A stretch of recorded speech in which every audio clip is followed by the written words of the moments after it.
Hey guys, finally got a second here to walk around this thing, a little space. Apologize all the noise because we're in the shop. I just wanted to do a walk around for you guys, somewhat simply. Maybe we can figure all this stuff out on video. I'm gonna just take it, so I'm not editing any of it. So bear with me if somebody walks up to me and talks to me. So back here you've got your AC system. It's right underneath the rear because that would normally be where essentially they have to relocate the freshwater tank back here to the rear because of the lift being there. And so I wasn't able to put the hitch on. It's possible to put one on. It just takes quite a bit of movement of components around. I just wasn't able, I'm not able to do that here. But besides that, just to speed you up here on components, you've got your fresh water connection, which is how you fill up your tank. You've got city water connection.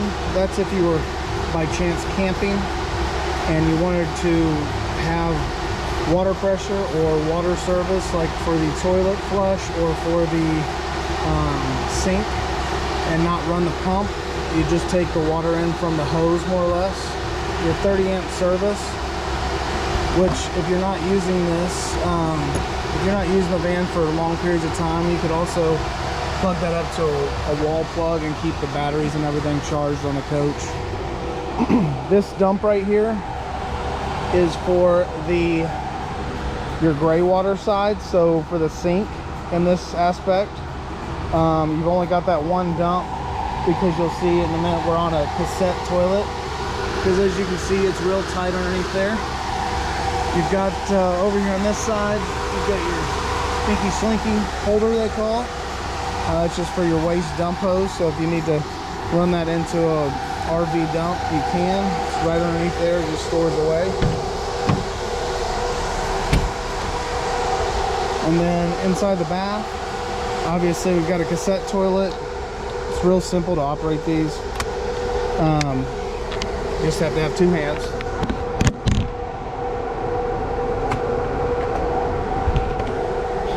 Sorry about that.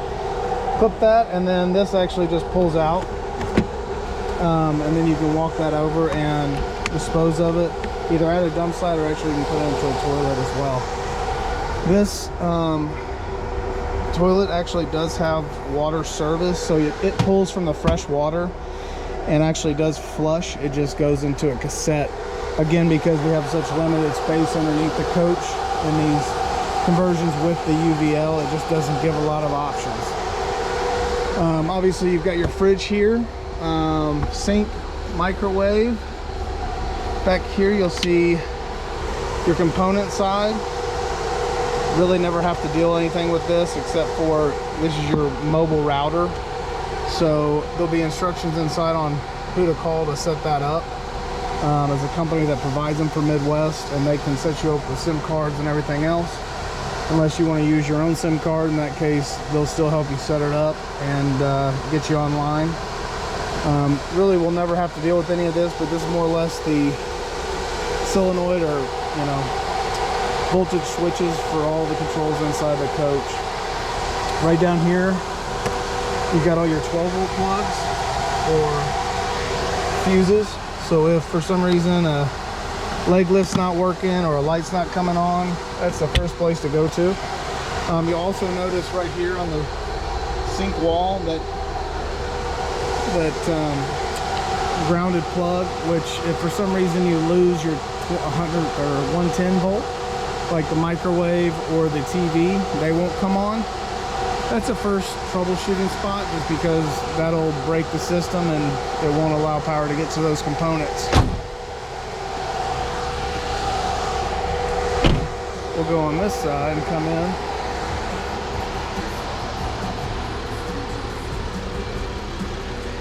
So those cameras you really can't notice them there, really. I like the way they look just compared to the others. So this is your master power. This is power to the rear of the coach for everything. along with your refrigerator, so you can turn your refrigerator on, leave it on overnight if you guys are traveling to keep everything cool. And then this is for the master power for everything, essentially back of the dash, more or less. That's not Mercedes. Got the updated nav. You'll notice too, we moved the backup camera down to that instead of where it is factory in the window or rearview mirror in this coach. And you just click your blinkers and it'll show you what's down the side of the coach, which is real convenient. Then I'll show you. You will you'll see right here on the post here, this QR code, this barcode. You'll also notice right here on your key the same serial number. That's for the drone app, part of that Pet Safe travel package, so you can remote start the van and cool down, heat it up from anywhere in the world, really, because it's on a cell signal. There is a membership fee for the anywhere location service because there is that cell provider, but it's like I think $5 a month or something. I have a lot of them probably still on my account, so I'm not sure what I pay a month, but it's worth it. To start it, just essentially if you have access or distance of line of sight like you would unlocking the van or locking the van, you can start it with this. So you just go lock, unlock, lock, and it will start, and then it'll automatically go into high idle. And while it's running like that, stock wise it has the lights that flash. And I'll be honest with you, it's on my wife's truck as well, and my vans. They set it up default like that so you don't forget it's running, but I also find it convenient for that aspect as well. That's pretty much everything up here. Obviously you've got your upwards controls here. So I did not realize it, oh, that's not to this. I did not realize it before that this actually does have a power door. So it's right here. So that opens your passenger side door, power, where the lift is.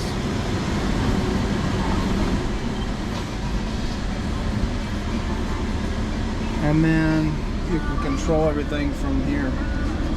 So for instance, if you want to go down,